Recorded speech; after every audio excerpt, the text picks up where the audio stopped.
think, a few other people's hearts, people who have names that are hard to pronounce. And I remember when I was growing up, pretty sure I knew exactly when the substitute teacher was about to call my name, because I knew when student Smith or student Severson was right in front of me, and I would just put my hand up and say, no, yeah, Srinivasan, that's me, right? So besides the comedy of it, there is apparently some research recently that says that those kind of moments can actually have a longer-term impact on students. So that's the conversation we're having today. And with me are some fantastic guests. We have Corey Mitchell, who's from Education Week. You saw his photo, or I should say you saw his article on our website. If you didn't see it at Week, it's doing fantastically.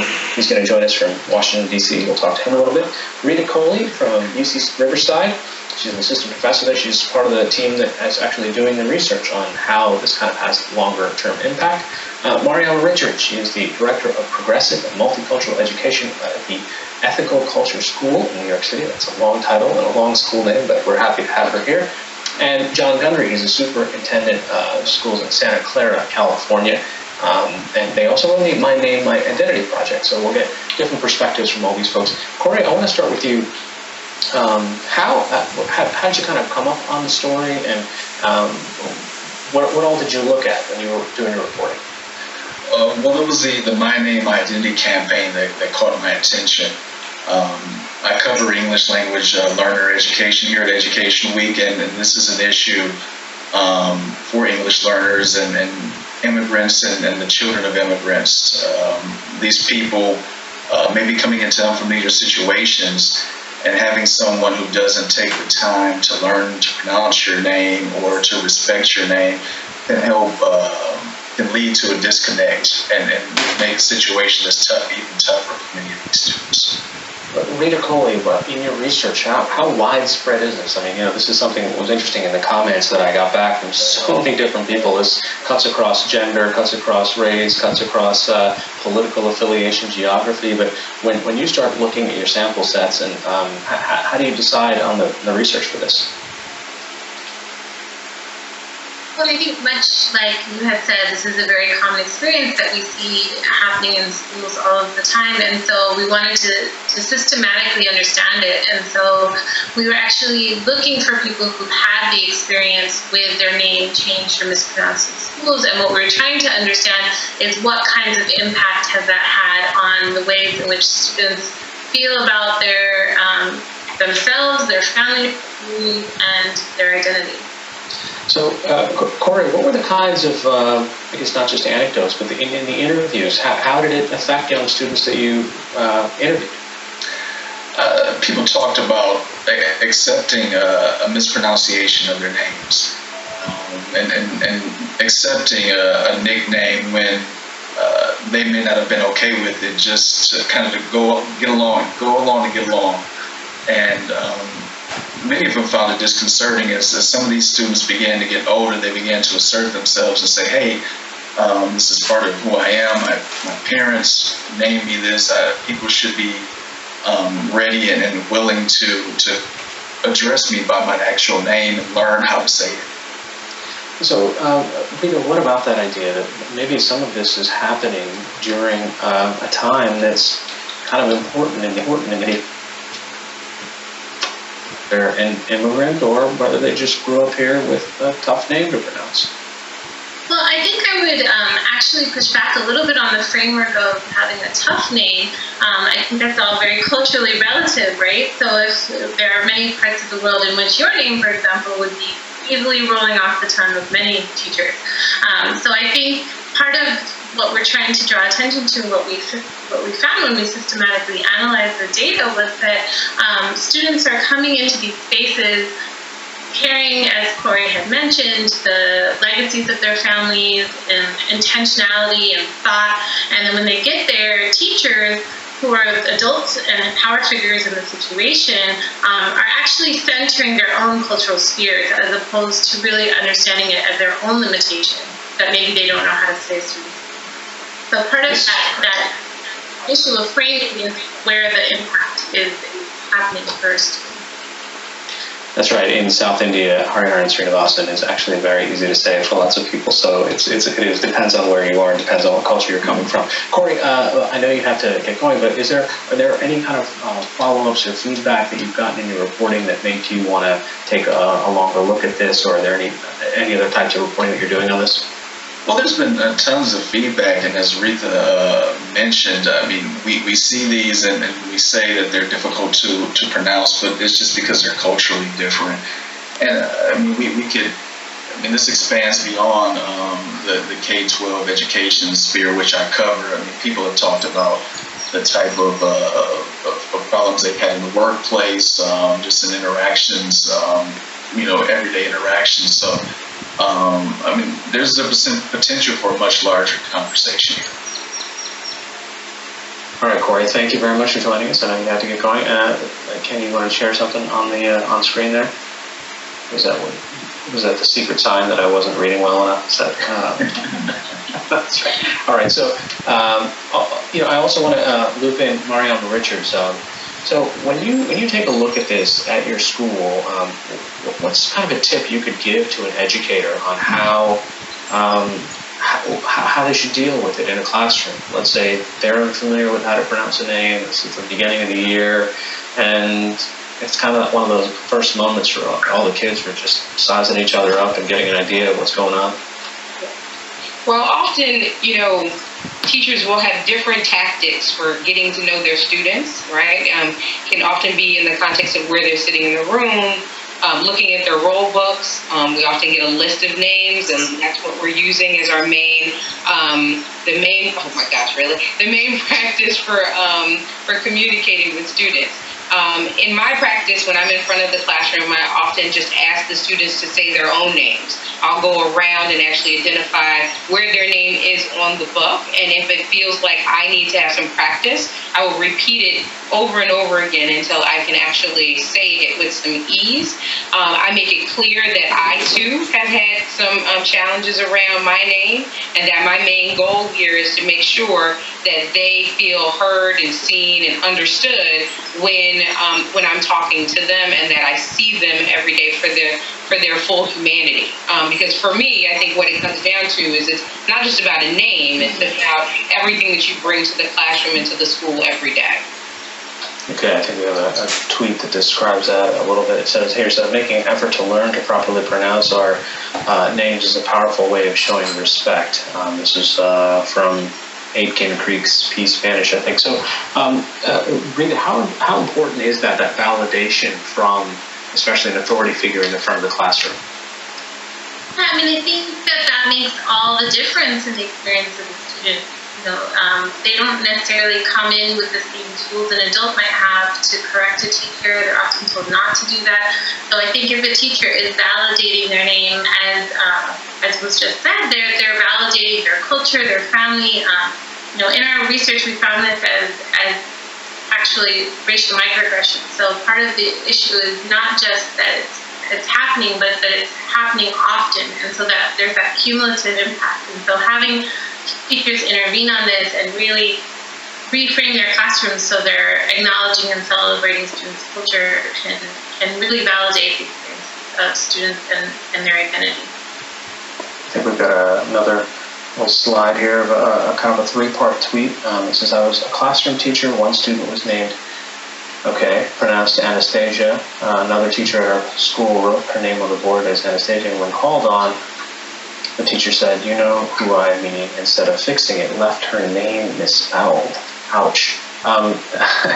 So, Rita, does that, in that longer-term event, I mean, in one of those those microaggressions, in those moments, what does that do to it, youngsters? I mean, I think it sends a message that you're not important, that the teacher's convenience and whether that's conscious or unconscious, that the teacher's convenience is more important than the identity of that child. And so I think that can also, over time, affect students to the point where they start to disconnect from their culture or disconnect from their family and start to internalize that inferiority. Many of the participants that we spoke with They talked about feeling that their name was a burden, feeling embarrassed, feeling shame when their name would come up. And that's just not how we want kids to feel in school. Mariama, have you sort of received that kind of feedback from students where they're in the sort of identity formation phase of their life? Definitely. We have a lot of students who try to change their names into nicknames. I encourage them not to do that. We have a number of different racial affinity groups at our school, and so we spend time actually focusing on name stories as a way to allow students to grow into that name and feel really connected to it. There are great books like Name Jar, which is one of my favorite books, that actually goes through the experience of a student trying to decide about an American name. And we use that as a way to open up the conversation with some of the youngest students. I think one of the things that's really curious to me about this whole research piece is the fact that, that oftentimes when we talk about the cultural meaning behind it, behind different names and whether or not they're just not familiar to people, I think to a certain extent there is this assumption in that statement that quote-unquote American names aren't also cultural, right? And that each of these things have a cultural lilt to it. Whether or not we say it is a predominant culture or a culture that's given more importance in our society is what we really should be talking about also at the center of this dialogue, that we are also making a choice to actually say that some cultures are better, that they have better names, and that those are pieces that we should use to actually say that we are now connected to and a part of American society. And I would argue that that's actually not true. Interesting. Kenya, you got another screen to share here. I shortened my name to Kenya. This is our producer, because I got tired of people butchering, mocking Rakenya. Even now, some people call me Kendra. Actually, my name, that's okay. So it's interesting. John, I want to loop you in on this conversation as well. This is from your vantage point. First of all, for people who aren't familiar with it, what is the My Name, My Identity campaign? Well, the campaign began after hearing some of the stories that we've heard today, and we understand what the research says, and just anecdotally, almost all of us here at the County Office of Education have been teachers, and many of us taught kids from other countries. I personally was an ESL teacher for 16 years before I became an administrator, so this was something that I had a lot of personal experience with, and so we came up with an idea to launch a national campaign to put focus on this issue of pronouncing students' names correctly in order to show them the respect and the cultural sensitivity that we believe they deserve when they're in the classroom. It's a very simple campaign. We simply ask people to go online and take a pledge that they're going to make an effort to pronounce students' names correctly. And then also, I liked what Mariana said about telling the name stories, because that's something else that we're also asking people to do is enter online their own name story, because it's very personal and very important to every individual, regardless of where you're from. Sounds like a public media project in the making here. It's like one of those 6-word things or a StoryCorps thing. I think we have a video maybe that we can pull up. We'll see if this works on our computer. My parents named me Carlos after my great-grandfather that was a sailor in the Navy during World War II. And what's your name story? My name is Dilshoda. My name has 2 definitions. Dil means hard and Shoda means cute. What is your name story? Hi, my name is Suhas Koda. My name means smile. I was named this because when I was born, I was always smiling. What's your name story? Well, this is an example of students telling their name stories. It's one of the things we're asking to do online. And the name stories can be pretty much whatever they want. In many cases, it's a story of what their name means and where it came from, or perhaps why their parents named them, what the name that they gave them. It can be anything that the individual wants that's personal to them and that is connected to their own personal identity. Rita, what do you think of... It's telling the story. Rita, what do you think of the campaign, just the idea? I think it's an amazing step at helping students reclaim their names. I mean, I think names are one example of ways in which these cultural hierarchies that we've been talking about exist in schools. students of color, recent immigrant students come into schools and they don't see themselves in the teaching force, they don't see themselves in the curriculum, they don't have teachers that speak their language, so they start to, as we see in the research, kind of shrink and start to shed those pieces of their culture that are so important to who they are. And so by having an institutionalized and formalized campaign to really help students reclaim that pride, and I think can be very empowering. Mariama, what do you think is of the value of something that's sort of a little systematic and rolling it out across different schools? I think it will allow teachers in particular, adults in our community, to think critically about students' home lives as well as their school lives. I think most research will tell us as well that you have to think critically about everything the student is bringing into the classroom to help enhance our own learning environments. If you look at Patricia Guerin's research out of the University of Michigan, she talks a lot about diversity as academic excellence, and I think that's something that schools need to think critically about. We've often talked about diversity for the sake of just doing the right thing versus diversity really makes kids smarter, right? So these critical thinking skills, this capacity to actually stretch their learning and thinking in their worldviews is actually the business of education. And so I love the idea of national campaigns.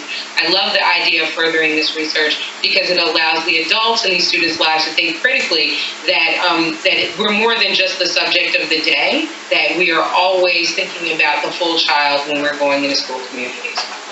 Looks like Kenya just pulled up a tweet talking about that idea that it doesn't end in schools, it continues on to workplace and beyond. So really it's something that people kind of have to deal with their whole lives. It might be something maybe you kind of get bullied by or get through in middle school, but when you show up in a professional environment and you realize, wait a minute, I'm still having people butcher my name. This isn't so great. So John, I wanted to ask you, I mean, how do you scale this campaign out? How has it been received? The campaign is very recent, and I'm really pleased at how quickly it's expanding. It's gotten way more attention than I anticipated in the first couple of months since we began this. I'm really happy about that. Just the fact that we're talking about it here today, I think, is significant. So we're trying to, we have a media department here, and so we are communicating this out locally on the state level. One of my director of my multilingual programs happens to be the president of the NABE board. NABE is the National Association for Bilingual Educators. And so we had a national forum to roll this out in, because we're doing this in conjunction with NABE. And then I also spoke at the California convention at the very beginning of this campaign. And we had two fairly large audiences of people who were very receptive to the concept, and so we got a lot of attention initially, and we've had a number of school children get on the website and take the pledge. I'd like to see a lot of teachers get on there and take the pledge, because that's teachers have a great deal of influence over how successful their students are in school, and part of that, as Mariana was saying, is making them feel connected to the classroom and respected by the adults who are so important to them. All right, John Gundry, the superintendent from Santa Clara Schools, Mariama Richards, director of progressive and multicultural education at the Ethical Culture School in New York City, Rita Kohli, UC Riverside. Thank you all for joining us. Thank you.